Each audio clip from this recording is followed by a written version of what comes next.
Welcome to Save As Ability, a podcast to educate and inform you about disability employment issues. My name is David Darkangelo, and I'm your disability policy expert. Hey everybody, back again for another episode of Save As Ability. Please help us grow our channel, subscribe, share, comment, like, all that stuff, so we can keep great content flowing for you. We've been getting a great reaction, and that's really what today's episode is. We're going to have a brief episode here about some clarifications of past episodes, and particularly around the definition of disability. And we're going to devote a full episode with slides and everything else. We're going to prepare for that. That's going to be coming up in a few weeks. But before that, I did want to address some things because people keep asking me like, Dave, what are you talking about when you're talking about different definitions of disability? Well, what I'm referring to is there was a report that was done by the United States Congress, particularly the House of Representatives, had a committee that did some work on the federal statutory definitions of disability. Okay. And what they came up with is there's 67 different instances of disability in federal U.S. code. Now, that's what the future episodes are. We're going to really do a deep dive. But basically, it's everything to do with disability. So it's the word disabled. It's the word disability. It's the term child with disability, person with a disability, individual with a disability. All of these different nuances of disabled, disability, and some even use the H word and talking about different aspects of disability. So a report was done, and basically what it does is it goes through all of the major laws that have been passed, from the Rehabilitation Act to the IDEA for education to fair housing to the ADA and Americans with Disabilities Act, and all these different specific laws that have their very specific definition, mostly to qualify for benefits for people with disabilities. Now, for example, just within Social Security, just within the Social Security laws, there's various programs. There's Ticket to Work program. There's SSI. There's SSDI. Well, all of those have nuanced provisions of the word disabled, disability, again, person with a disability, individual with disabilities. So that's some of what we're going to clarify in that future episode. So I wanted to speak to a little bit about that today to give people an idea. When we're talking about 67 different definitions, that actually might be a misnomer. It's 67 different places in U.S.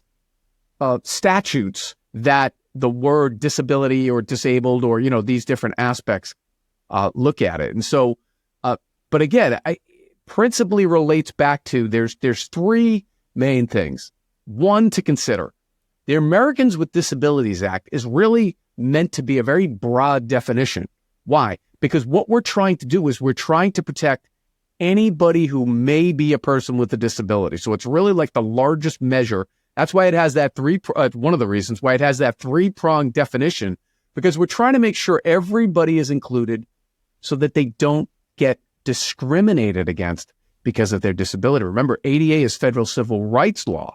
So it's really trying to make sure that there are protections in place for discrimination. Now, contrast that or compare that to a program level law and definition of disability like the Rehabilitation Act, which is put in place specifically to identify people that will qualify for that program so they can get vocational rehabilitation and all the other things that come along with the act. And then again, further, people for disability, where you're basically then taking yourself out of the labor force. And so why does this matter? This matters in terms of what we're trying to do to get people with disabilities, one, into the labor force, into the workforce, and then two, once they're in the labor force, to get a job, right? We know that over 2/3 at this point, I'll have to check the data, but it's around 2/3 of all working age people with disabilities. So not people below 16, is it 16 or 18? and not people above 64. We care about those people, but in terms of employment and working age, 2/3 of all working age people with disabilities are not in the labor force. You know how I feel about that? I think we're not getting the talent out of those people. We're not helping those people become independent and self-determined. So for a number of reasons, we've got to address that. And it starts with rudimentary things like these definitions. So stay tuned for the future episode when we're really going to take a deep dive here. But I wanted to point that out to you today. Please, we're getting a great reaction to these previous videos. If you go back and watch them, we're trying to get our watch hours up there. But we've been adding subscribers. I appreciate you. Please send us a message. Let us know what episodes you want to hear. But again, this came from a viewer to clarify a little bit on the definition of disability. So I'm fired up. Let's go. We'll see you next time here on Save Visibility. It's David D'Arcangelo. I hope you have a great day. For more information about disability employment issues, please visit our website, disabilityemploymentsolutions.com. The Save As Ability podcast is available on Apple Podcasts, Spotify, our YouTube channel at Disability Policy Expert, or wherever you stream your podcasts. Subscribe, stream, rate, and review our shows. Your ratings and reviews help our show reach new audiences. Produced by Pod Pro Entertainment. Save As Ability lives within a network of podcasts located at podproentertainment.com. #TheNewRadio. Again, my name is David D'Arcangelo, and I'm your disability policy expert. Until next time, thank you. I hope you have a great day.